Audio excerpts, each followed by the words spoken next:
Okay, so welcome back to panel 2 of what I think will be 5 panels total over the next 2 days. The second panel today is going to focus on virtual currency and regulatory issues. It's probably a little less sexy than our first panel, but at least some of the lawyers up here on the panel still find it quite sexy. And in any event, very, very important. And it's easy to say we're going to come up with a new scheme for regulating virtual currency and Bitcoin. It's quite another thing to actually do it, and to do it smart, and to do it within the letter of the law, and to come up with a scheme that works from a regulatory perspective and from an industry perspective. So we have a fantastic panel, and I want to thank each of you for being here. You're experts in each of your fields. So from the left, first, I'd like to introduce Carol Van Cleef, who is a partner at the law firm of Patton, Boggs. Next to her left, is Charles Lee, the creator of Litecoin, which is another virtual currency as opposed to Bitcoin. And to my far right is Judie Rinearson, a partner at the law firm of Bryan. So we very much look forward to hearing from all of you. Let me go through the formality of swearing you in. If each of you will rise and raise your right hand. Do you swear to tell the whole truth, the whole truth, and nothing but the truth, so help you God? Yes. Thank you. So why don't we start with Mr. Lee? You want to make the first opening statement? And thank you again for being here.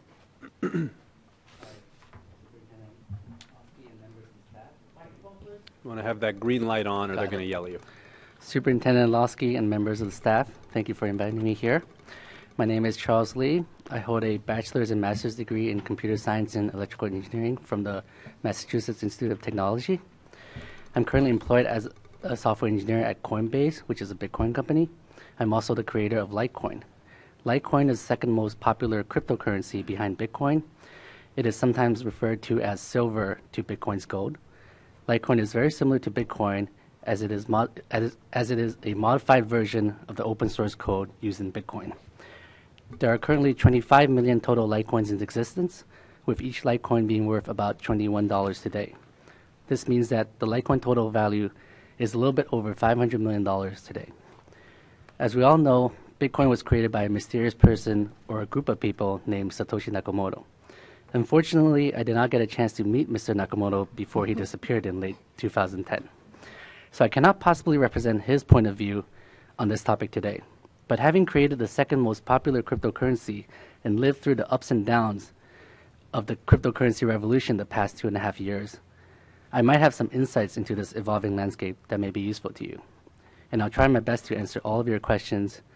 I understand that whatever decisions that come out of this hearing today will affect both Bitcoin, Litecoin, and every other cryptocurrencies. As you may have noticed, I refer to both Bitcoin and Litecoin as cryptocurrency instead of virtual currency. Cryptocurrency is a separate class of virtual currencies. Before the creation of Bitcoin, virtual currencies existed, and they included such things as the World of Warcraft gold or Linden dollars. These are virtual because there's no physical form. The difference between these virtual currencies and cryptocurrencies is that before the creation of Bitcoin, all virtual currencies were centralized. Linden Labs has a database of all their users and how much each of them own. If any of these users were trying to launder money with the Linden dollars that they own, it would be very easy to track down these users and find out who the culprit is, because all you have to do is just talk to Linden Labs and ask them for that information. Bitcoin brought about the invention of decentralized currency, which is based on cryptography. And with this amazing invention comes the ability for bad actors to try to cover their tracks. I think this is analogous to what happened with the invention of the internet. The internet brought about decentralized information. With that, we no longer have to rely on getting information only from major media companies. For better or worse, we now get information from blogs, from Twitter, from Facebook, from Wikipedia, and even from WikiLeaks. This happened because the internet was not overly regulated. Imagine if, in order to put up a blog, you had to apply for a cumbersome internet license. If that were the case, internet would not have become such a tremendously positive influence to everyone's life today. So, although regulation is needed, I urge you to not regulate cryptocurrency too much as to stifle innovation in this evolving cryptocurrency landscape. Thank you.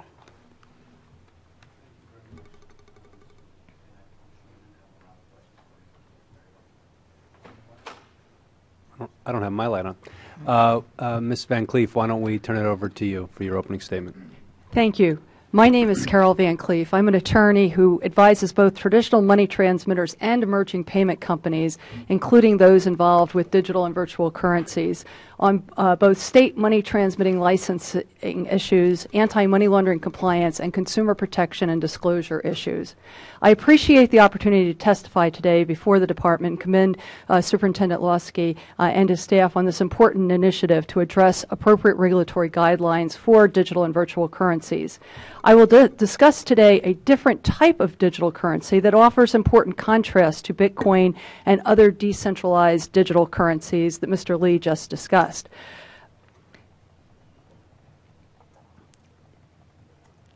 Excuse me. My apologies, I pushed the wrong button here. As long as you're not being hacked. Well, you know, I'm starting to wonder that. Here we go. Okay. Upon receipt of necessary regulatory approvals, a company called Coeptus or Septus, depending upon the Latin variation of pronunciation that you choose, is preparing to launch the global standard system with a digital currency that will circulate electronically on a closed settlement platform and be 100% backed by physical gold. The rules governing the system will provide for freedom from default, and the gold reserve will serve to fully protect the account holder's value. The system is centralized and closed. It has an administrator that is responsible for issuing and redeeming currency. No value can directly enter or leave the system. The value created in the system stays within the system. The currency can only be obtained from someone who has it, either a person-to-person transfer or from an exchange provider. Based on legal precedent, which was confirmed in part by FinCEN's March 2013 guidance, Coeptus understands that the global standard system is subject to registration with FinCEN as a money service business and to state money transmitter licensing requirements. Based on the same legal principles and the FinCEN guidance, exchange providers for the global standard currency are also transmitters, and the company will require all exchangers to be appropriately regulated financial institutions. The company understands its obligations as well under both the Bank Secrecy Act and the federal criminal statutes, and has developed comprehensive AML, anti-money laundering, and OFAC compliance programs, which it believes equal or exceed that of most traditional money service businesses and compare favorably to the most robust in the banking system. The system will afford account holders with privacy and security, but not anonymity. Account holders will be subject to bank-like CIP and further due diligence, but they will not have to share their personal financial information with merchants in using the system. Payments will settle immediately. The system carefully balances non-repudiation with payer protection. Payments are final with no chargebacks or default. However, should a claim be made that a transaction is erroneous or unauthorized, a sophisticated, legally largely automated dispute mechanism will provide for rapid response and mitigation. Sophisticated account protections have also been put into place to reduce the opportunity to compromise accounts and to mitigate any resulting damage or loss to the account holder should a compromise occur. The centralized administrator is able to respond to and support lawful requests for information. The choice of gold as a reserve to back the currency is based on the long-standing acceptance of gold as a store of value, its liquidity, market infrastructure, and its acceptance for traditional financial institutions as a reserve for traditional financial institutions and governments. Important, it is accorded the same risk weighting as cash under federal bank capital requirements. Transaction costs are not zero, quite honestly, compliance cost, but they are low, ranging from 1% for a $70 transaction and decreasing as the transaction value rises. For example, 0.1% at a level of a $5,000 transaction. Concerns raised about the ability of alternative currency systems to effectively understand, report, and pay taxes are alleviated by the system's ability to capture and provide reports in the sovereign currency necessary for tax obligations. In summary, the global standard system is designed to offer low-cost payments with less friction and greater security and assurance in a manner fully consistent with important national priorities to protect consumers and to prevent use and abuse of the system for money laundering and terrorist financing purposes. I am encouraged by the efforts of the DFS to consider ways to accommodate the inevitable innovation in this area. However, time is of the essence as this technology is rapidly evolving. Innovation will adapt to new regulation, but it won't wait for regulation. It is and will shift to other jurisdictions, taking jobs and the resulting wealth with it. The true losers will be U.S. residents. I welcome your questions. Well, thank you very much. That was very interesting. And I should have said at the top when we introduced this panel, this is not purely a panel about regulation. It's also a panel about alternatives to Bitcoin in the virtual currency world. And our first two presenters primarily spoke about that, so I didn't want there to be confusion. But with that said, I wanted to also turn it over to Ms. Rinearson to speak about the regulation of virtual currencies, the application of the money transmission laws, and the many complications that arise from that. So thank you for being with us. Thank you, and good afternoon, Superintendent Lawsky and members of the department. My name is Judie Rinearson, and I'm a partner at Bryan Cave here in New York City. And I wanted to thank you for the opportunity to share my thoughts on the important issues arising out of the regulation of digital virtual currencies, including Bitcoin. As a lawyer with a practice that focuses on prepaid and emerging payments, I've become very familiar with both state money transmitter licensing laws and anti-money laundering laws and, of course, consumer protection laws. Since I also know and represent a number of Bitcoin companies, I'm particularly pleased to be here today. When I consider the current state of the digital currency industry, and while some of the persons in the last panel, they compared the current state to the beginning of the Internet, I'm reminded of the late 90s when prepaid cards were first being introduced. Back then, some prepaid cards had been linked to criminal activity. I remember a news story branded prepaid cards as candy for criminals, and that the regulatory landscape was described as the Wild West. I think it sounds a little familiar. Well, now prepaid cards are widely regarded as a valuable financial tool relied upon by many Americans for basic financial services. So ingrained are these payment products that recent Affordable Care Act regulations actually require insurance companies to accept prepaid cards for premiums. Well, I believe we're now at a similar juncture for digital currencies.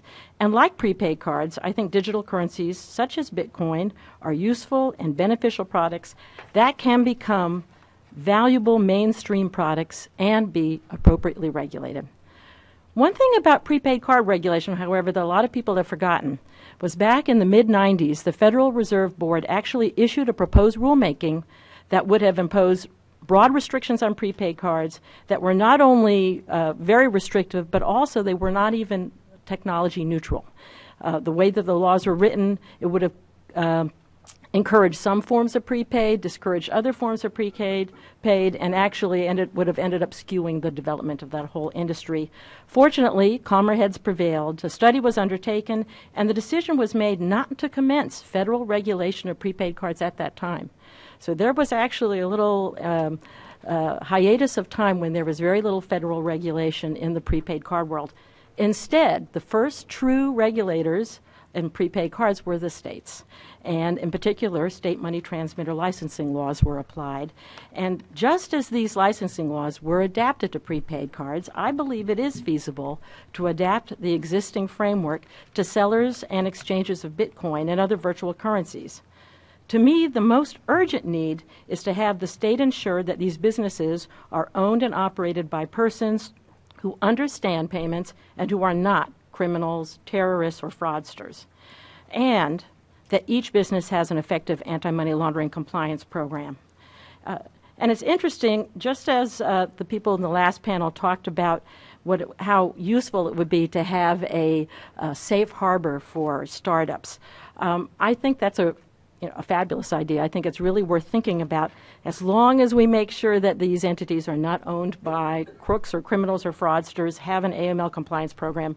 And I would also add one other thought, which is, if you're going to do that, you don't have to actually limit it just to Bitcoin. There are lots of emerging, very innovative emerging payment companies out there struggling, trying to comply with state money transmitter licensing laws. And while I acknowledge the need for some regulation, I urge that any regulation be done with a light hand. And I'm actually very happy to hear a lot of people here there on the dais saying the same thing. And with a lot of care, not to stifle this important, innovative, and nascent industry. As a final note, I just want to say how grateful I am that the department has taken the time to seek input before heading down the path of further regulation or legislation. These hearings, I think, are a really good idea and is certainly a step in the right direction. So I look forward to your questions. Thank you. Thank you very much. Let me start with a question for the first two panelists spoke mostly about alternative currencies. We had a question, I don't know if you heard it in the first panel, about ultimately will we have a single currency that survives? Is that sort of where we are inevitably headed? To quote the movie Highlander, there can be only one. I don't know if that's where we're going. I wanted to get your opinions. I'm assuming your opinions are different than that, but I wanted to hear why. I'll go first. The reason why I created Litecoin is because... Microphone, please. Sorry. The reason why I created Litecoin is because I believe that there will be more than one currency or cryptocurrency that will survive. People like choices, like there's Visa, MasterCard, and American Express. Why does American Express exist, right? There's a network effect where if you have a Visa card, merchants accept Visa, then why would you also have an American Express card and have other merchants accept American Express, right? Similarly, eBay exists where buyers and sellers, there's a network effect where the more buyers are on eBay, the more sellers there will be. But there's also other auctioning sites that have users also. So I think people like choices, and because of that, there's going to be alternative currencies to the main one. So whether or not Bitcoin is the main one, we don't know right now, but there's going to be more than one. Would you, just to follow up, would you predict that we're going to end up in a credit card type world where we have 3, 4, 5 sort of main cryptocurrencies and then maybe a few others that are far less used, or yeah, is there's the going to jury be a out few on that? main one, probably 2 or 3 that the main one will be used by everyone. The second one maybe used by like 50% of people, but who knows? I don't know right now. But yeah, there's going to be a few, and then there's going to be a lot little ones that maybe some will fit certain niche communities or certain other groups of people that they might want to use specific currencies. Ms. Van Cleef? This is an issue I think that's going to take a number of years to play itself out. If the last time I looked on the capitalization of cryptocurrencies, there were at least 50 different cryptocurrencies that were listed, with it being mathematics-based and with many, many mathematicians in the marketplace. I think we will see many more created as time goes on. I think that in some ways, as someone said to me this week at a Bitcoin conference, the genie is out of the bottle on cryptocurrencies. With respect to other types of currencies, again, looking at what the different categories are, virtual currencies, which typically have been associated with gaming, almost anyone could set up a virtual currency. You could go online today and download the software necessary to create your own virtual currency. Different category from cryptocurrency. And then we've got this other category of the type of currency that I just discussed, which is a commodity-backed type currency. I think that we are probably, as I said, in for a fairly long period of time where we'll be testing these different types of currencies, and it's really going to be a consumer choice at the end of the day. What are the consumers going to choose? Are they going to choose, it's going to be beta versus VHS? Is it going to be PayPal versus using their bank account? it will be the variety of features that the consumers will look at. But I think from a public policy standpoint, your challenge is the fact that there will be always the next innovation coming, and how do you can you possibly build that into your regulatory framework? It's a very good point. Did you want to answer the question as well, Ms. Yeah, Rinearson? I think I would agree that I think there are openings for multiple successful currencies, and that makes it all the more important to have a very flexible regulatory framework. On the question of the regulatory framework, in the scheme of cryptocurrency or virtual currency, there are a number of different entities and players. You have the exchanges, you have the wallets, you have the miners, you have individual users.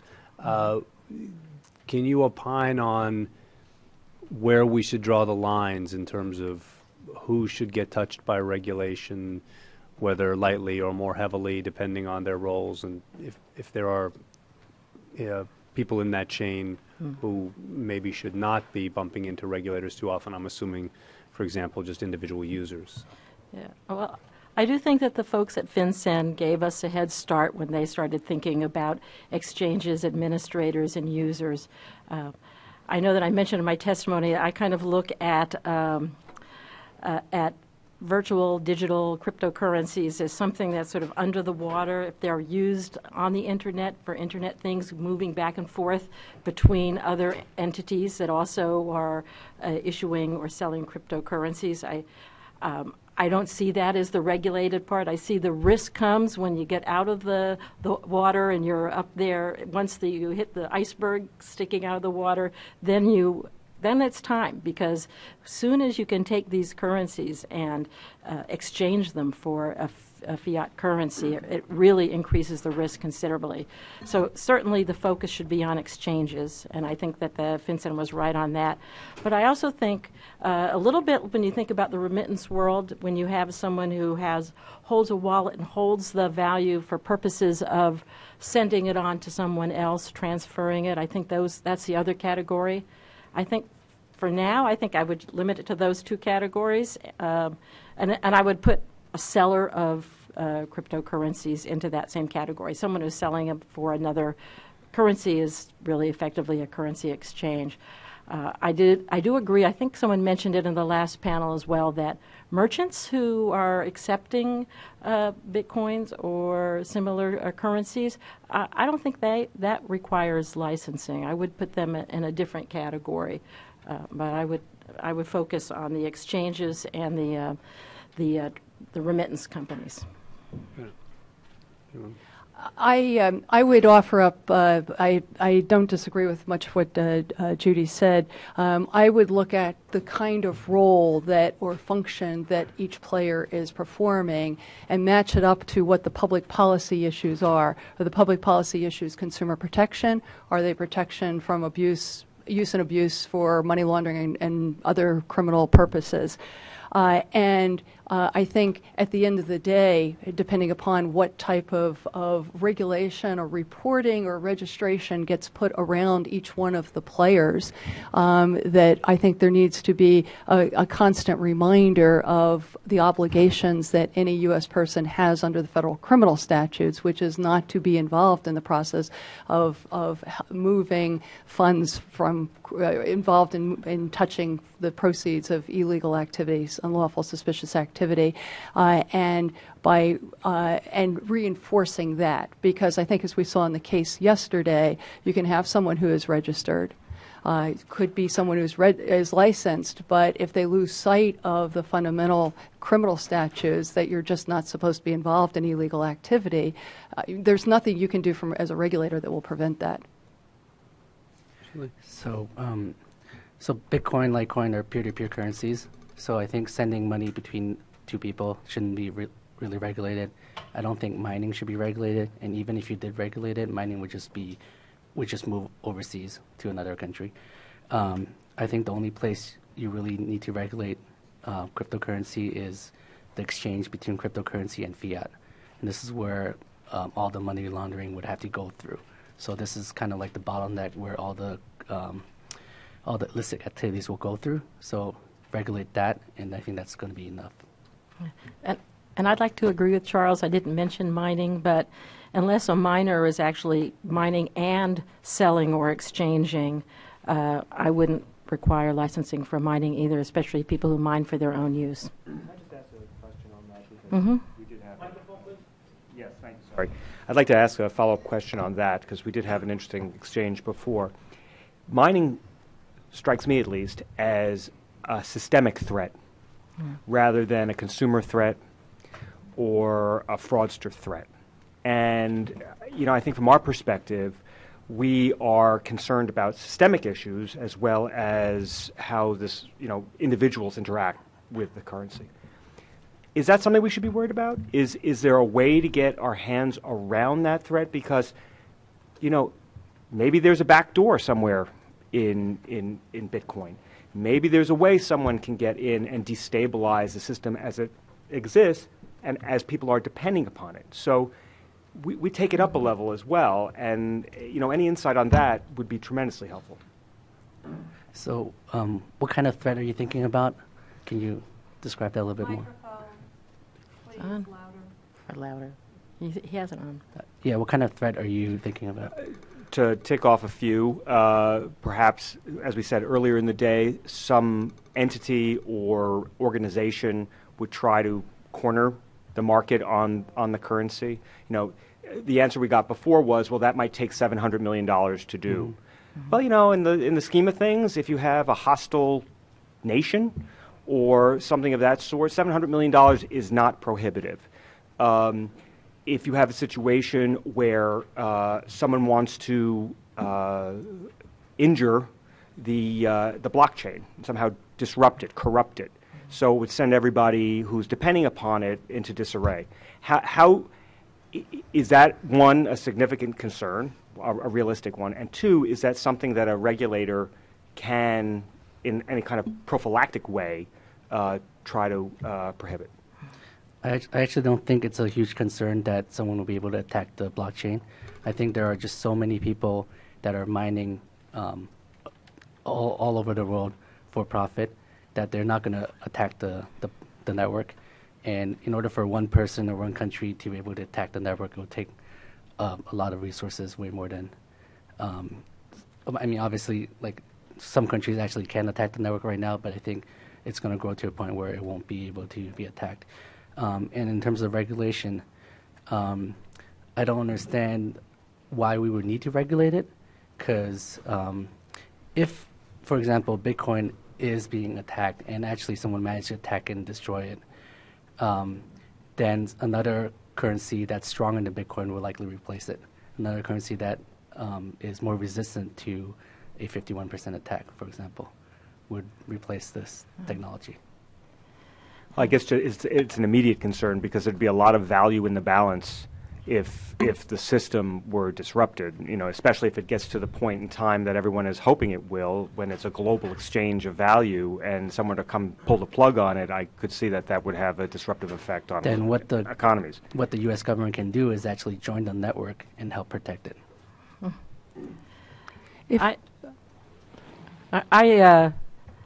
I recognize that there could be a systemic risk. I don't think this is something that you address with licensing. And I don't even think we're anywhere close to reaching that point.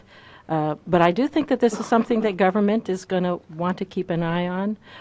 And I don't have the answer about how to solve it, because any kind of systemic risk is bigger than all of us here. But I do think that that's a good issue to keep in mind.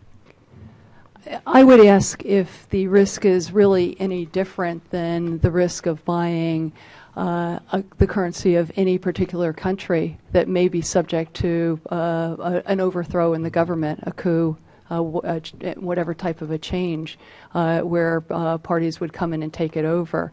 The other issue is that in many ways you do need to look at this as, depending again, what specific type of currency you're looking at. If you're talking about the cryptocurrencies, where they are really being used as a substitute for cash, when you have a dollar bill, that dollar bill could change, go through 100 different hands before it gets to you. And you may know where you got it from. You would know where you got it from, and maybe the person before you, but you're not going to know probably the other 95 or 6 people in that chain. Does that make it less valid for you to go and put it into your bank account?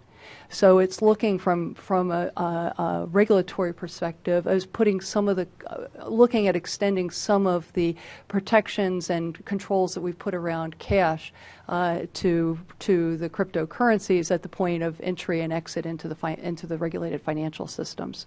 It strikes me, though, that the currency you described to us that is gold-based actually has an answer for it because you have a single administrator. And that if there were some systemic threat, intervention could be had pretty quickly, pretty promptly, and you could identify the threat and maybe address it. So while you don't know the chain in which the dollar bill got into your hand, you also don't have a system where the Fed can turn off the spigot and the money just stops all at once. And I guess that's more of a concern that I'm getting at, but I appreciate your responses. I think that a currency that is centralized actually is a bigger threat than a decentralized currency, because as we've seen in past history, there was currency like Liberty Gold or E-Gold that was centralized, and the owner of the currency was actually doing some kind of money laundering or letting money laundering happen. So whereas a decentralized currency, there's no owner, there's no one that can control it, and no one can actually do illicit activities on it by themselves without being regulated, I guess. Ms. Rinearson, you talk about in your testimony a little bit about some of the difficulties we face as we think about things like surety bonds, permissible investments, capital levels. Can you, and you talk about sort of with a digital virtual currency world, how do we think about that, especially with all the price fluctuations we see? Yeah. Can you just expand upon that a little bit and sort of give us your best estimate as to how we should deal with it?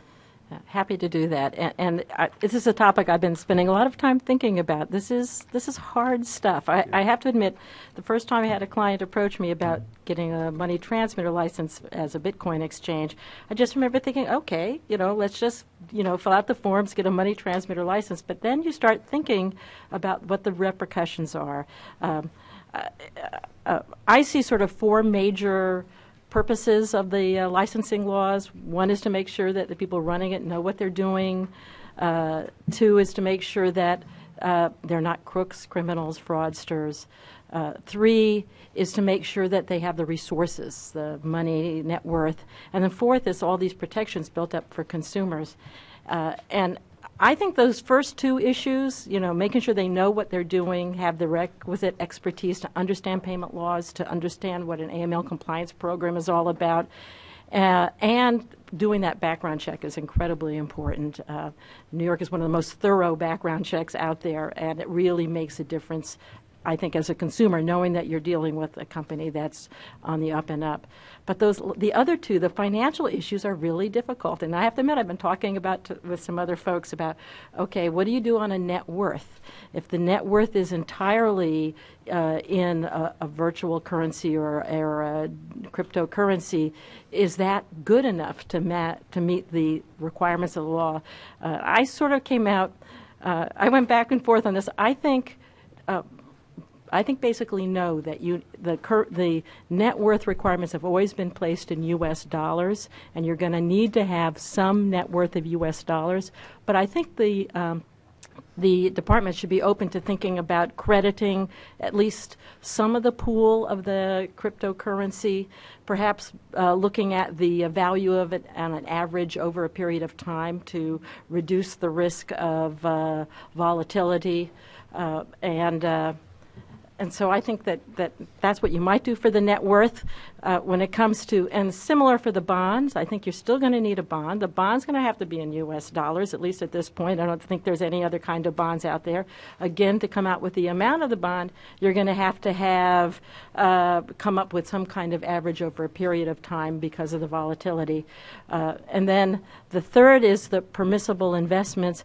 And this is the thing that I found one of the most difficult pieces, because that permissible investment's out there to cover the outstandings that you as a money transmitter are holding, and that term means that someone's given you a certain amount of Bitcoin or cryptocurrency of any kind, and you're holding it for a period of time, and you're supposed to always have enough value to cover that that outstanding that you're responsible for, that you've received from the consumer. And if you think about if you try to transfer that value into dollars and then say, well, okay, I'm going to put this many dollars in a bank account to cover it, or this many dollars in highly rated securities, I think that you're still at risk because the way that these currencies fluctuate. So I have to admit, it took a lot of soul searching, and I'm sure other people have some interesting ideas, but I actually came out saying net worth, bonds, dollars, but when it comes to permissible investments, I think you need to keep those in the currency, the crypto, virtual, digital currency that you've received it in. And then the last point, because if you have a bond that's only based on an average, if you have net worth that's based on an average, you may not have enough in your insurance fund or your bond to cover the risk. And I think the only way that you can therefore license and move this forward is that you're going to have to let the consumer know that there is risk. And I think the consumers can deal with this. I think my experience dealing with payments consumers is that they are really pretty savvy. They read the fine print. They know when it's their hard-earned dollars, they know what they're doing. And I think that if you combine those pieces with some sort of disclosure for consumers that just reminds them, you can't be protected necessarily by the state. You may be protected, but we can't guarantee you that the state will be able to protect these funds. You may lose what you invest in these funds. If you make a purchase with these funds, be aware that it's irreversible. At least that's the way the Bitcoins are now, and other there should be a set of disclosures. But I would urge you, from a consumer protection point, not to try to then reshape or come up with a whole new set of consumer rules for these, because you're going to change the essential nature of them. So that's what I ended up coming up with, doing with the funds and having an upfront consumer disclosure that they actually have to click off or something like that. And I think it's workable, I think. Thank you. Do you want to add anything? This is a particularly challenging issue. In part because when we talk about currency exchangers and the other players, especially in the Bitcoin ecosphere, the question is, what is it they're doing and what are they handling? So you have entities that are acting as, quote, currency exchangers, but really all they're doing is passing the private key that's necessary for one to take ownership of the Bitcoin, that they're not actually passing the Bitcoin itself to someone. So it's not quite as easy as walking up to the exchange desk at the airport and asking for euros for your dollars. One thought I have had is that you might want to consider having a class of currency exchangers, which is very similar to your sovereign or fiat currency exchangers, and regulating them as you would any currency exchanger. When the currency exchanger moves into the world of offering a wallet, which many of them do to facilitate their customers' ongoing transactions, again, it's going to be, what is it that they are actually holding on to? Are they providing sort of a lockbox for the Bitcoin, for the cryptocurrency, or are they providing the lockbox just for the key? And if it's just the key, can you put a dollar value on that from a minimum net worth perspective, or from a bonding perspective? So I can't profess to have the answers to those questions here, but these are some of the real life issues I see that the industry is trying to work its way through here. Many in the industry are not averse, as I noted in my opening comments, to taking on some element of regulation, but regulation that makes sense given the nature of the business model. Can I add something? Please. So for the cryptocurrency exchange, users would deposit both cryptocurrency and also dollar. So if they deposit dollar and the dollar's in their account, obviously the exchange would need to keep that dollar in the bank and not lend it out or anything like that. And if they deposit cryptocurrency, then the exchange would have to have strict security measures to protect those cryptocurrencies, right? You don't want the exchange to be easily hacked or their user accounts to be easily hacked and have those Bitcoins or Litecoins stolen that way. So if any regulation you're thinking about, it will be regulating to make sure that the exchanges are protecting protecting their users by securing the cryptocurrencies and securing the dollars properly. Some of the wallets and others out there who sort of hold customer accounts are purchasing insurance. And I'm curious from sort of a regulator perspective, how would that factor, if at all, in your assessment of the net worth, the surety, and some of the permissible investments that you've all talked about? Sorry. Could you repeat that again? You said some of the wallets have what? Are thinking to seek to purchase insurance. Oh, purchase and, insurance. Right, and to sort of cover different losses, whether it be from sort of a cyber attack or taking of the key or whatnot. And I wonder, you talked before about sort of net worth requirements and permissible investments and whatnot. Does that factor in at all? Yeah. Well, I have seen a lot of sort of interesting innovations when it comes to contracting between parties. And this is not limited to the Bitcoin world. In a previous life, I spent a lot of time dealing with like international currencies. And it's something that contract law has developed over years where they build up protections. Those kinds of insurance provisions, it's not a formal, at least as far as I'm aware, it's not a formal insurance issued by an insurance company, but there's some kinds of guarantee, and you'll see that also in some of the merchant agreements involving Bitcoin as well. And I think that's a way that the market addresses the risk. You've got two parties, and they can contract with each other. They can decide what the risk is, and they can contract it. I think it's a classic thing to do. I think it's a good thing to have. I fully agree that it's a marketplace solution to the issue, and from a regulator's perspective, it can either be a substitute for, in addition to, some type of a binding requirement if you decide that's an appropriate, something that's appropriately needed. I wonder if I could just carry that actually back a moment to one of the present particular requirements under our money transmission laws. You know, in the prior panel, we heard from folks who strongly suggested that we use current statutory controls in place and try as best we can to adapt them to cryptocurrencies or other sorts of virtual currencies.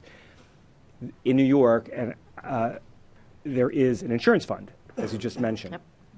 And I guess on some level, if we're going to be viewing these companies in the context of money transmitters, we have to be careful not to create a disparity. Because if we have a traditional money transmitter who knows how much it must contribute to the fund in order to protect consumers, and we're going to license a virtual or cryptocurrency transmitter under the transmitter laws, how do we make an analog? I mean, how do we span that gap? Because if you're not going to require cryptocurrency transmitters from contributing some value to a fund, you're putting the other folks at a disadvantage. Or are you just going to say users of the cryptocurrency transmission aren't eligible to access the fund in the event that the company goes down, bankrupt, and leaves a whole bunch of consumers in the lurch? How do we mesh those two worlds together? Because there's been a great deal of thought on how to protect the consumer through a market effort. I think the most important element there is deciding what you are protecting. What value is it that you're protecting? And I think once you understand what the value is that you're protecting, then figuring out the amount becomes an easy proposition. Well, I want to send $100 to my long-lost cousin in Slovakia, and I decide I don't want to use Western Union. I want to do it in Bitcoin. And so I go to an exchange, some entity that can exchange it to Bitcoin. Now, whether they're just transmitting a key, regardless, I plop down $100 $100, and in the midst of it all, crypto transmission co. goes down. Now my $100 is gone. How, under ordinary the ordinary framework for consumer protection, New York has this fund that you can make a claim upon, and the other money transmitters have to contribute to this fund to help out all persons who have been injured by the failure of another money transmitter. I've lost $100 in value. Can I, as a consumer, go to the New York fund? Does Crypto Express have to pay into the fund in dollars? I mean, these are the very practical things that we're trying to get our arms around if we're going to create some framework along the pattern of money transmission. Well, I have to admit that my starting out thought was that no, that fund is just not used because the currencies are too volatile, and that there are lots of other things that the cryptocurrency exchanges can be investing in and need to invest in, and trying to set up this insurance pool to cover consumers who are investing in a fairly volatile product. I guess I don't see that is the role of the state and of the currency fund. But I hadn't thought of your thought about is that a level playing field, and maybe there's maybe there's another place for them to provide some kinds of protections, but I don't really think that makes sense, at least right now. And maybe this is something, everyone said last panel, and I think I agree, that the more liquidity, the more places accept it, the less volatile. And we maybe just be talking about, okay, it's January 2014, and it could be a year from now. Maybe the fluctuations won't be nearly so bad. It may be bad with some currencies and not others, and maybe there's a yardstick that you can measure it. But I think that this is really, again, this is hard stuff. This is very difficult. But my gut tells me that we got to save that insurance fund for other consumers, and at this point treat the virtual currencies differently. So I'm obviously not an expert at this, but common sense tells me that if a company is dealing with more dollars a day, then they pour more money into the fund. Is that correct? There's a certain formula by which each company, and there's a cap actually that's set by statute that each company has to contribute into a fund, and that obligation to contribute is triggered oftentimes by the failure of a colleague in the industry, a money transmitter. So it's a little complicated. It's a little situationally specific. It doesn't necessarily go along the lines you've described. So I don't see why a Bitcoin exchange can't fall under the same guidelines. If they deal with a lot of dollars, it doesn't matter what the Bitcoin value is, right? In the end, all you care about is reimbursing that dollar amount if the customer loses that dollar amount.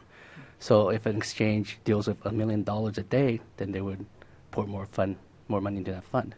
So the same can apply to these exchanges, right? In the end, it's just dollar. So you don't think there's a problem about, you don't think there's an apples to apples problem, or that with the volatility of the coin, if they collect net value in dollars every year of $1 million, let's say, they, no matter what the Bitcoin may fluctuate over time, it could end up, the million in cash could end up being worth at the end of the year $25 in exchange. It wouldn't matter. In your mind, you think it'd be right to just use the actual cash as the measure of contribution. If they're holding $1 million in Bitcoins for the user today, you have a certain amount they contribute to the fund. If next year Bitcoin goes up 10 times, now they're holding $10 million, they contribute more, right? It's as if the company is doing more business. The worry for me is it's not the account full of dollars that they're holding, it's the account full of whatever the crypto digital currency is. And so maybe you've put in 100 of your hard-earned Bitcoins, which today is worth an awful lot of money, but you don't know. And if the company goes out of business and they've been holding on to this for 6 months or a year, what do you get back from the insurance fund? Do you get the value that when it went higher? Do you get what you put in? What if it's not worth anything anymore? So that's the difficulty with volatile currencies in this one space.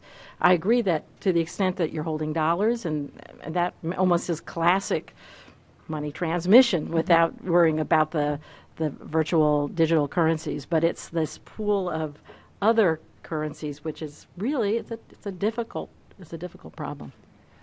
If I might offer, I think this goes back to deconstructing what the model is.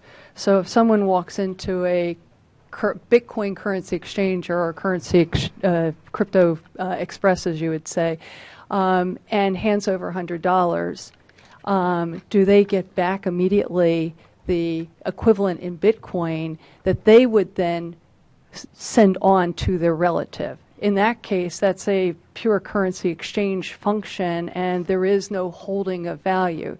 Now, if I decide to give $100 to Cryptocurrency Express and have that sit at Cryptocurrency Express until I'm ready to do the next transaction, then yes, cryptocurrency is holding my $100, and that's going to be valued as any $100 would be valued, at least in relative to other currencies. If I decide to go ahead and buy the Bitcoin and have it held at Cryptocurrency Express for some other function, I think the critical issue there is making sure that the consumer understands the currency exchange risk, as it would with whether it made the decision to hold it in Bitcoin or in the euro or the yen. It would be the same issue in whatever the currency might be.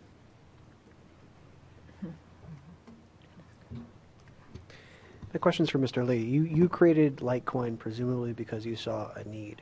I'm wondering what were your motivating factors, and do the folks that are now developing other virtual currencies share some of those same concerns? Have they identified some of those same needs? So when I created Litecoin in late 2011, one of the main reasons why I created it, there were actually other alternatives before Litecoin, and those alternatives were created by other people. And one of the characteristics that was shared by the creators were that they seemed a bit greedy. They something called pre-mine, so they mined a lot of coins for themselves before they launched it. And people didn't like that because people didn't like to support a coin that makes someone else rich. So I saw the need, a market desire for a coin that was very fair. And I also noticed that people do like choices, right? They like supporting an alternative currency. So that's why I created silver to Bitcoin's gold. So I created Litecoin. And one other thing about Litecoin is it has faster transactions, and it makes transacting Litecoin seem a bit easier. So there was market demand for that, so I filled it. When you say you created it, I just want to understand that more, and I mean this in all seriousness, because I don't know that I fully can get my mind around it. Tell us a little bit more about what that means, and if you could just speak up a little. I can tell from reactions in the back, people are having trouble hearing you. Sure. So Bitcoin is basically just source code, right? People run this source code all over the world. Their nodes talk to each other, confirming transactions, sending transactions to each other, and building on top of the blockchain, which is a decentralized ledger for Bitcoin, right? So by creating Litecoin, all I did was took the Bitcoin source code, which is open source, so anyone can play around with it. I modified a few things about it, and I launched it. So basically, it's just like I launched it out there, and then people saw the value of it, and they started mining it, and started running the client, and started supporting it. So does it run? Sorry to interrupt. Does it run similarly to Bitcoin in terms of it's got a ledger? Yeah, you have people mining it. Bitcoin. They're adding to the chain. Yeah. Most of it is almost exactly like Bitcoin, except for it's faster, has a bit more coins, and it's a totally different ledger. So it's actually very easy to create alternative currencies. And recently there's been a huge amount of alternative currencies being created. Most of them, well, half of them are created by similar people who are greedy, who wanted to strike it rich. And half of them are kind of serious. How is the Litecoin system ledger different from the Bitcoin?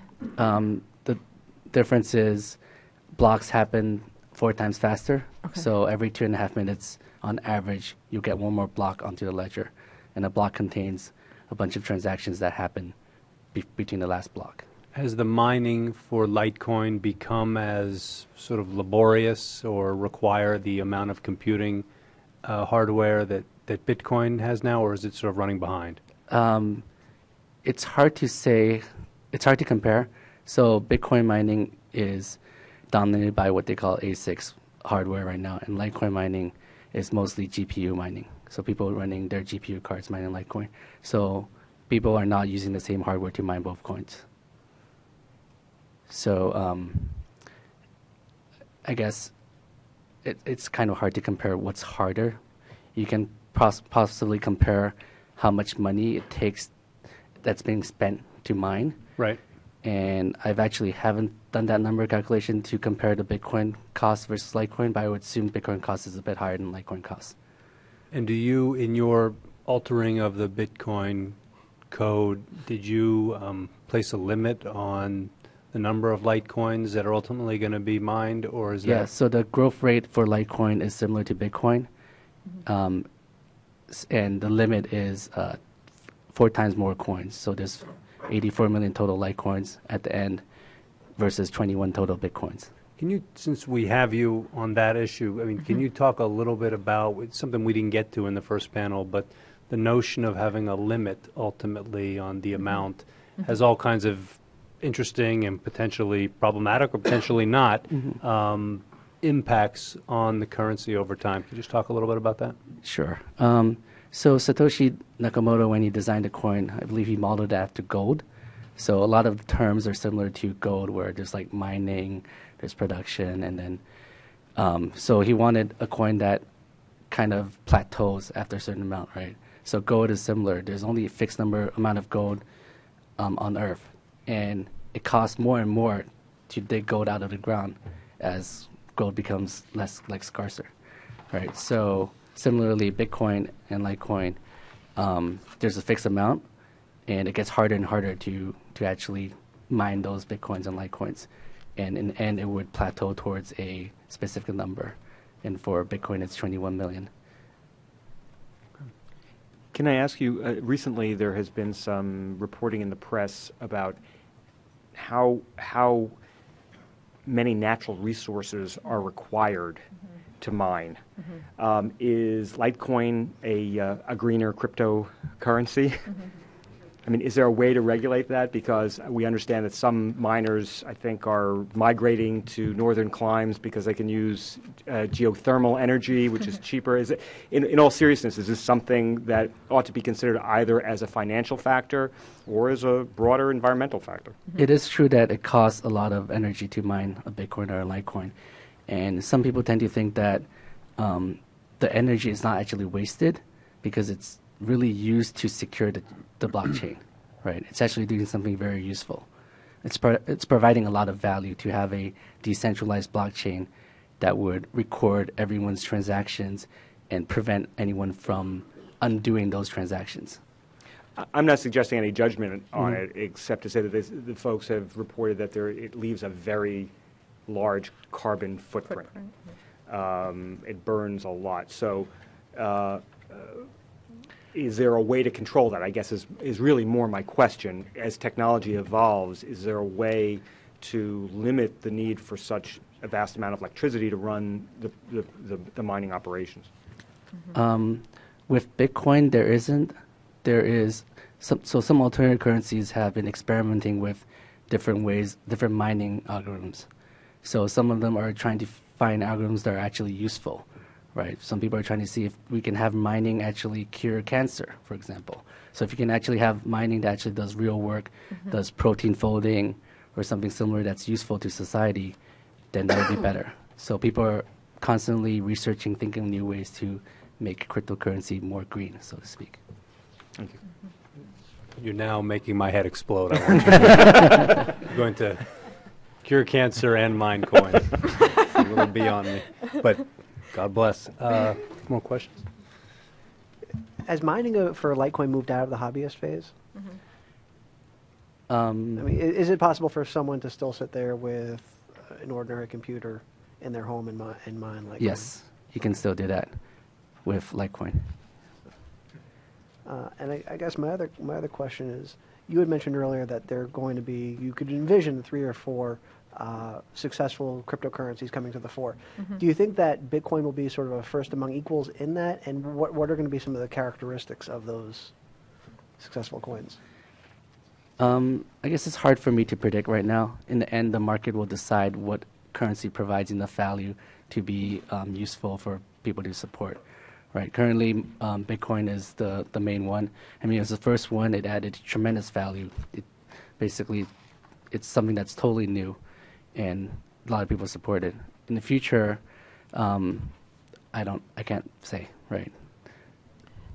Can I add something, though? I do think a huge piece of how successful any crypto digital virtual currency will be is where it is used. And if you make one that's extraordinarily easy for merchants to accept and make it valuable to merchants, reduce the risk of chargeback, those kinds of things, that's, in my view, is going to be more likely to be a successful currency. That's a huge piece of it.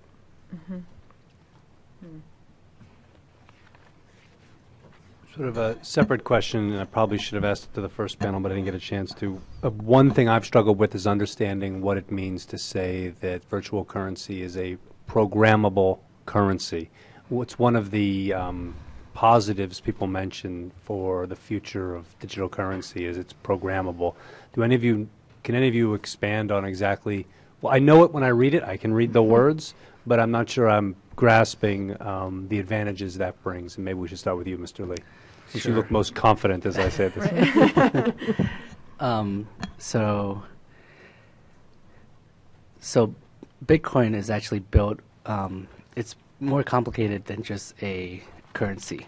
So currency is actually just one function of the blockchain that's useful. So it uses script, which is like a programming language where you can actually do more than one thing, right? So confirming that party A sent coins to party B is just one thing. Other things that can be built on top of the blockchain are you can have Bitcoin confirm, like one Bitcoin represent stocks, right? You can have like 1/1000th of a Bitcoin represent one Google stock, for example. And then if I send that 1/1000th of a Bitcoin to someone else, in addition to sending that Bitcoin, the stock is also tied to it. And whoever owns that 1/1000th of a Bitcoin actually owns that stock. So you can have Bitcoin represents, this is something called colored coins. You can have Bitcoin represent anything, right? Called colored coins. Colored coins. It's the fact that you can color a coin to represent something else. So you can color a set of coins to represent deeds, for example, deeds of houses or cars or anything that you can think of. But you're actually sending the deed. You're not No, just you're coloring actually- it and saying. No, you're representing that deed with that one coin. So if you send that coin to someone else, you're basically transferring that deed to that person. So if that person comes to the government and says, I actually own this piece of land because this coin belongs to me, they show you, they can prove that the coin belongs to them and they actually own that piece of land. So stuff like that. And then there's just a lot of things you can build on top of Bitcoin that people have not even thought of right now. That ain't money transmission. I wonder if I could just follow up with a question that's more regulatory in focus, and it may sound like a game of semantics, but it's really not. Mr. Lee, you've talked about Litecoin being the silver to Bitcoin's gold, okay? And, poetically speaking, that smacks of being a sort of commodity. And it's a real important question for us. What are we dealing with? I mean, people call it cryptocurrency. Is this really some kind of digital commodity? the reason I'm questioning is not just, as I said, a game of semantics. It may define, and other countries are doing this, how we slot this phenomenon, this economic phenomenon, and how we regulate it. So in your view, being in the business for a while and looking at all sorts of different things, how would you define it? If you had to put a rectangular peg in a square hole, something sort of like it, what would be the best description? I believe it has multiple definitions, and it depends on how it's being used. It's what is its function. If it's being used as a medium of exchange for value, it is a currency. If it is being used in the other ways that Mr. Lee just defined, it's not. It may be a commodity. It may be an asset of some other type. So I think that, again, is a challenge when you're dealing in the cryptocurrency world, because there are multiple functions for this thing that is called a Bitcoin or a Litecoin or some other type of cryptocurrency. Yeah. I have to admit, I have been looking at the commodities issues and looking at the commodities laws, and that would be a complete game changer. If these were suddenly designated as commodities, it would change who your regulator is. It would move. It would be a huge change. And I've talked to clients who kind of wish that it was a commodity, because they think at least they'll only have one regulator instead of 50 separate regulators. But I've talked to commodity lawyers, and I'm definitely not a commodity lawyer, who have basically said, oh, I don't know, because of this, does it fit, does this not fit? I know that I've heard unofficially that the CFTC is, been looking at this. And just like you're looking at this, everyone is trying to figure it out. I basically went on faith once FinCEN decided it was money transmission. It was a federal regulator, came out, stuck their necks out and said, okay, this is what we've decided it is. You're a money services business. This is money transmission.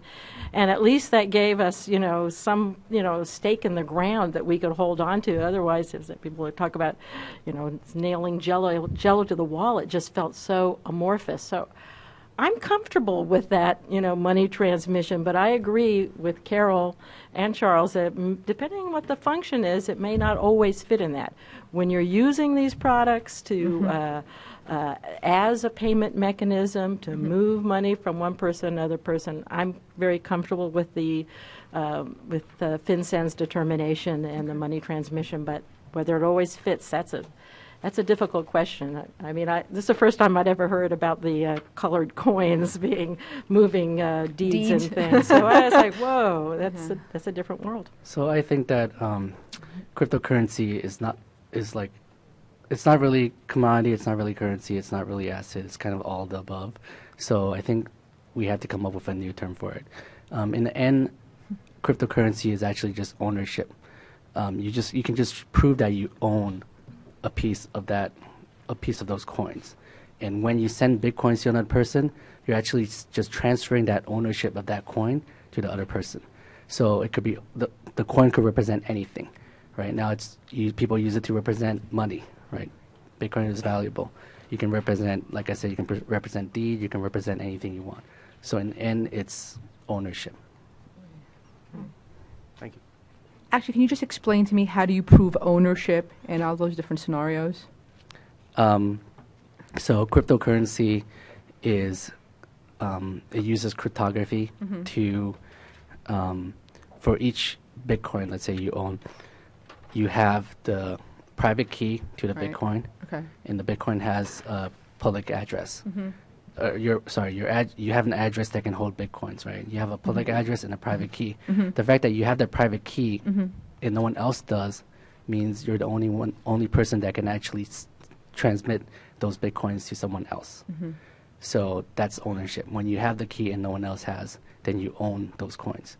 But in the end, if you give your key to other people, then they all kind of can control it, so you no longer own it. Right? Does that answer? I was going to go there. If you assign your key or give your private key to someone else, how does that affect? And you're saying then there's a group who owns it? Kind of, yeah. Collective ownership? Yeah. I mean, or you could actually forget your private key or lose it. Then all of a sudden, those Bitcoins are lost because no one could actually send them anymore. They're still there on blockchain, right? You can still, it's still there, but because no one actually remember and know the private key anymore, it can't be sent. So in a sense, no one actually owns them anymore. Do you get locked out of your house? Kind of, but it's like forever.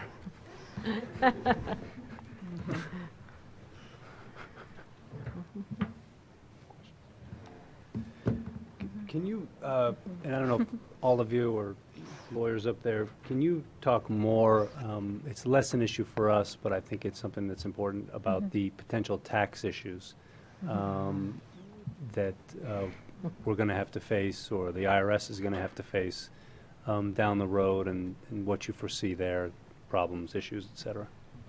Yeah. I know that the IRS is looking at this right now. There have been a number of reports about it, and I know that they're struggling with how to categorize it, and it's really important because of the investment, what that investment gain, how it's going to be taxed, and that all comes down to how you categorize these products. And that's about all I really know. I have a tax partner who has been helping me on this, and if I'd known you were asking that question, I would have told him to come along. I'm happy to provide you a separate note from him, because it's a difficult issue. Again, I'm not a tax lawyer as well, but certainly the valuation issues. Do you take it with is it an investment, or is it currency? But even if you have currency, sometimes you'll take it with a stepped up rate. There's also an issue as to whether FACTA may be involved here as well when you start talking about accounts that are being held on the books of exchangers elsewhere around the world. I think that we will probably have a few more tax issues that will come up before we're done in this area. That's right.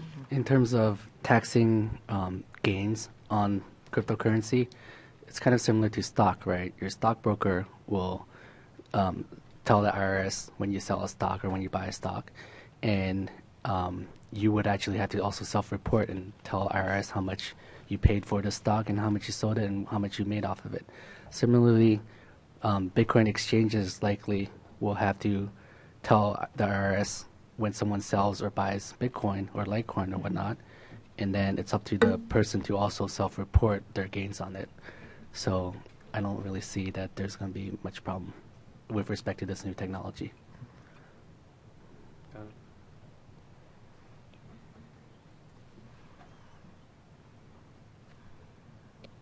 I want to just go back to sort of some of the requirements around licensing some of these sort of money transmitters.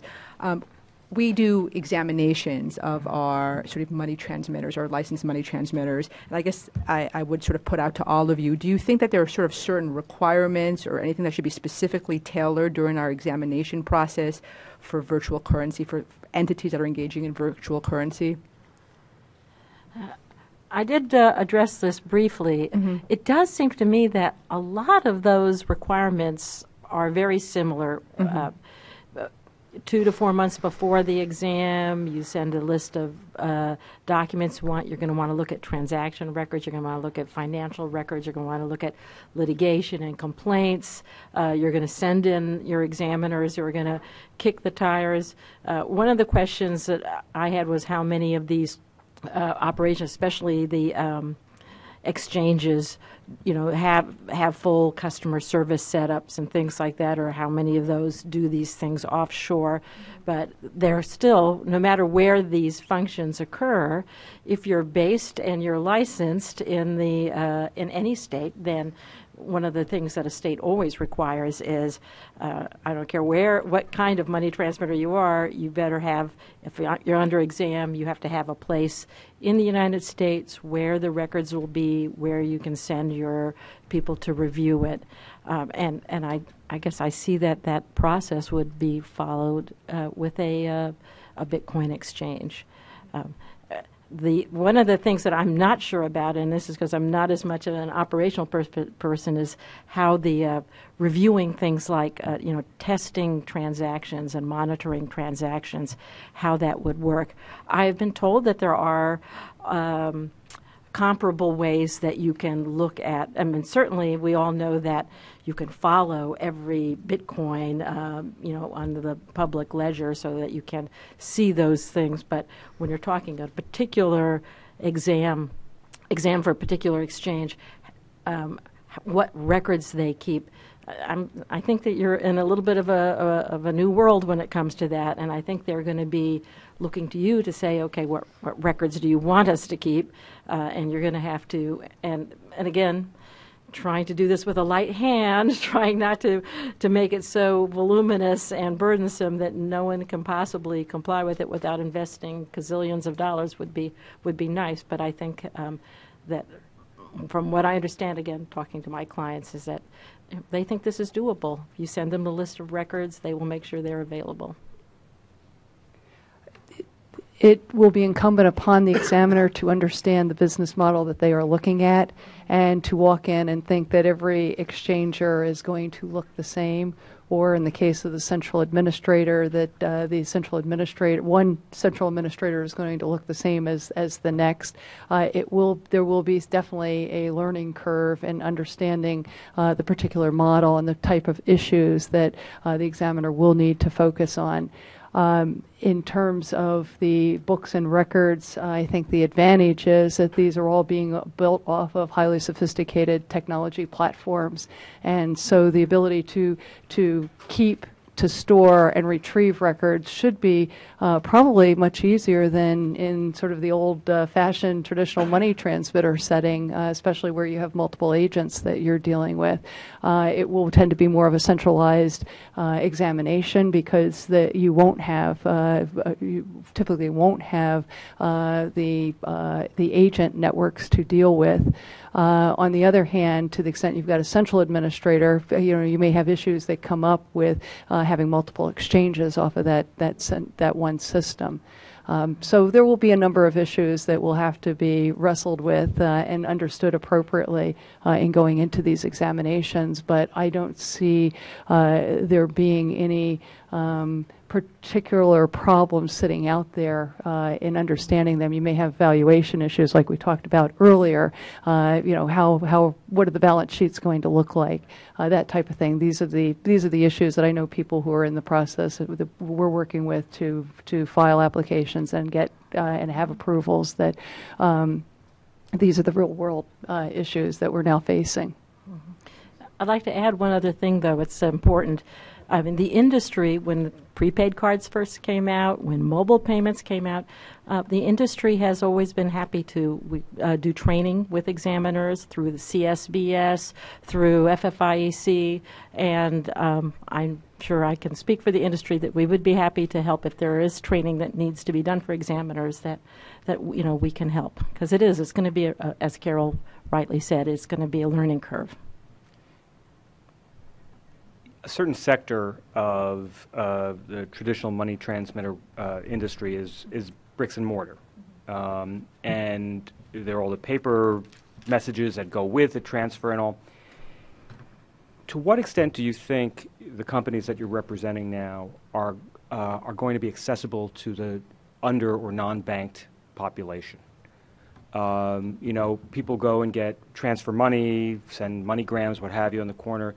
Strikes me that Bitcoin on the one hand could provide an online service, but then again, what percentage of the population that is underbanked has access to online services? So is this, or the phone, that strikes me too. So that's what I was curious. What is, to the extent you can share, what is the business plan, the notions? Is it a demographic that these companies are targeting as a potential business source? I don't think they're actually being targeted at this point, but as a lawyer that works with the unbanked all the time, because really that's a big focus of the prepaid industry, I think that there is a huge opportunity because of the lower costs. As long as the products can be, you're not going to have people who are going to have sophisticated laptops, but a lot of them will have smartphones, and I think that is certainly already a fact of life for a lot of these virtual currencies. So I think this is, one of those silver linings that we have to look for. I think it's a real opportunity. And it's another reason that I think it's important that we do this hard work to come up with a regulatory framework that works, because I really think it will be very, very helpful for the underbanked. Just talking about, as we did before, about the cost of sending remittances home, things like that. Oh, it would be terrific. I think it's important to keep in mind that we're very early in this whole phenomena of the cryptocurrencies, and this is an incredible build out of the infrastructure that is underway right now.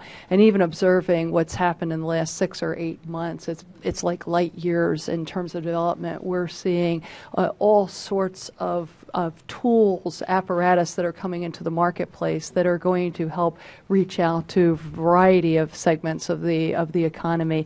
So that the latest is certainly the ATM machine. So you don't need a bank and a bank account, but you can walk up to an ATM machine and put your cash in and get your Bitcoin.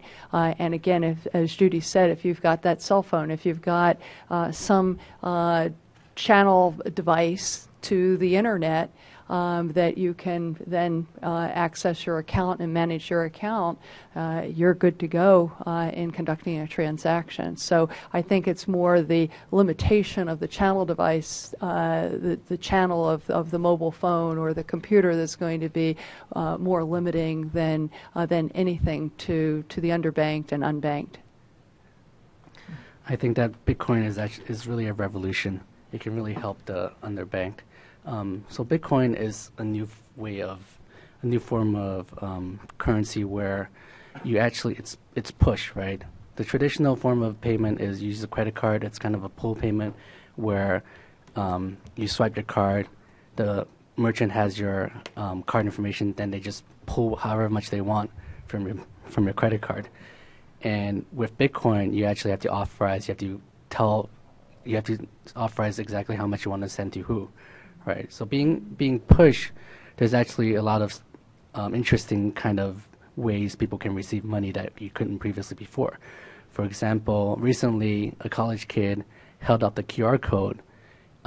He was at a sports event. They were filming. He held up his QR code so the camera can see. And then people saw that QR code is actually a Bitcoin address. And a lot of people just sent him tips just because he was, just for the heck of it. And all of a sudden he got like thousands and thousands of dollars of real money just because he was able to show people, this is how you pay me. And this is not something that can be done traditionally.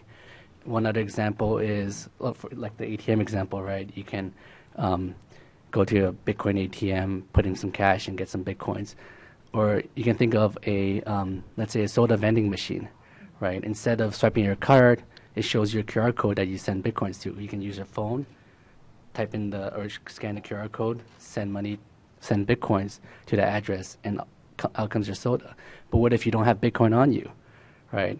You can send an email. You send that QR code, you send that address to your mom and say, I ran out of cash. Can you pay for the soda for me? Your mom gets the email, sends Bitcoins to that address, and then your soda comes out, right? This is not something Can Mom be sure what you spent that on? Well, she's just sending Goes to the like soda machine. $1 worth of coins, right? So in some sense, she shouldn't care. But yeah, so this kind of payment is not possible. You can't really ask someone to pay for your soda. Right. And I'm assuming all the sort of examples that you just gave, you can do that with Litecoin too. Exactly. Okay. And also because you don't have to, with credit cards, you have to give out your billing address, right? There's a lot of fraud reasons why you have to give out your billing address. They have to know where you live, your information, so that if you actually try to defraud them, they can get back the money. But with Bitcoin, Litecoin, cryptocurrency payments, once you send the coins, you can't charge it back. So but the person receiving the coins are not worried of chargebacks, so they can give you the product right away and without having to ask you for your personal information. I might note, though, to the extent that the underbanked or unbanked have issues and are underbanked or unbanked because of customer identification issues, presumably as we move forward and the customer identification protocol is fully accepted within the digital and virtual currency world, those same issues are going to exist there, too. That's a smart point. not that you may have a sense of this yet, but with all the wonderful things you just described, are you aware whether vendor financing has really come to this world yet, and whether you're finding, a kind of partnership growing between tech companies directly with service providers?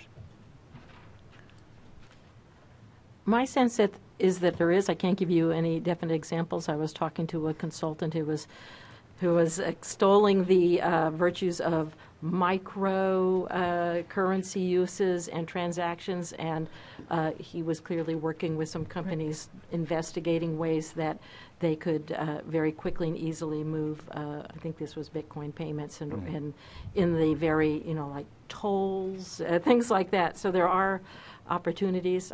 There is a lot of energy right now on the investment side and then the innovation side of these digital currencies. It's really it's pretty breathtaking, actually. Currently, there's a lot of investment into like the Bitcoin ATMs or the exchanges, basically ways for people to actually acquire these Bitcoins, right, other than mining for them.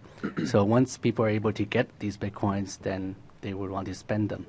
And recently, like Overstock announced that they're supporting Bitcoin. They're going to accept Bitcoin for everything on their site. Tiger Direct is also doing that. You'll see more and more merchants starting to accept Bitcoins.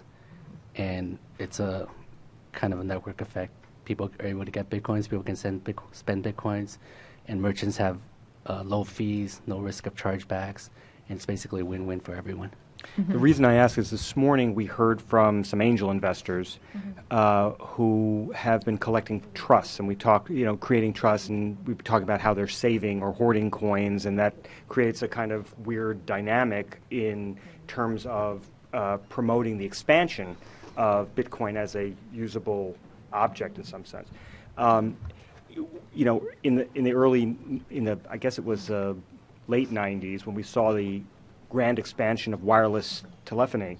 A lot of that was built out by vendors. It wasn't built out necessarily by these types of investors, and it just strikes me that kind of participation is much more conducive and promotive of spreading the use of Bitcoin more broadly than those who might, speculate on its temporary value when it's saved. And I'm just curious whether that's taken off and is a reality. We've come a long way in a year. A year ago, you'd find very few people who knew what Bitcoin was. Today, the knowledge in the population as a whole is significantly higher.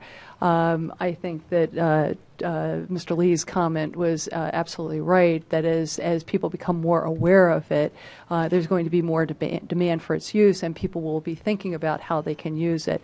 I've been attending regularly Bitcoin conferences over the last year, and to see the differences in a 6 or 8 week time period from one conference to the next, and the new uses that are new applications that are being developed for it, for whether it's Bitcoin or it's another cryptocurrency. There is, as Judie said, a tremendous amount of innovation that's happening in the marketplace to build out this larger structure that's going to be necessary to support this new type of currency. And again, whether it's a cryptocurrency or it's a digital currency, whatever type it is, there are just amazing developments that are going on at the moment, and I think we just will continue to see that at an ever-growing rate. It is very exciting to see how all of this is happening. I'm curious about how the gold-backed currency that you discussed earlier, how the record of the transactions is maintained, because with Bitcoin and Litecoin, there's a blockchain, the miners maintain it, and the miners' motivation is that they get coin out of it. So what's the motivation of the administrator to maintain that system, and what happens if they just stop maintaining it? The central administrator, the system is governed by a body of rules that have been developed much along the lines of contract law. but the rules are set out, and in fact, many different elements have been built into it. So, for example, if the administrator, for whatever reason, is not going to go forward with the system, there is a way to unwind the system, and that's provided in this rules-based system. In terms of maintaining the books and records, this is an essential element of the operation of the system, is to be able to track, who is coming into the system, who's setting up the accounts, and then being able to manage the transactional activity, the movement of the currency from one account to the other. It will be in the system, and I think presumably those records will be kept for possibly ever for the existence of the system. And we'd be happy to provide you with more information on that. It's rather detailed and can show you the work papers and so on surrounding that.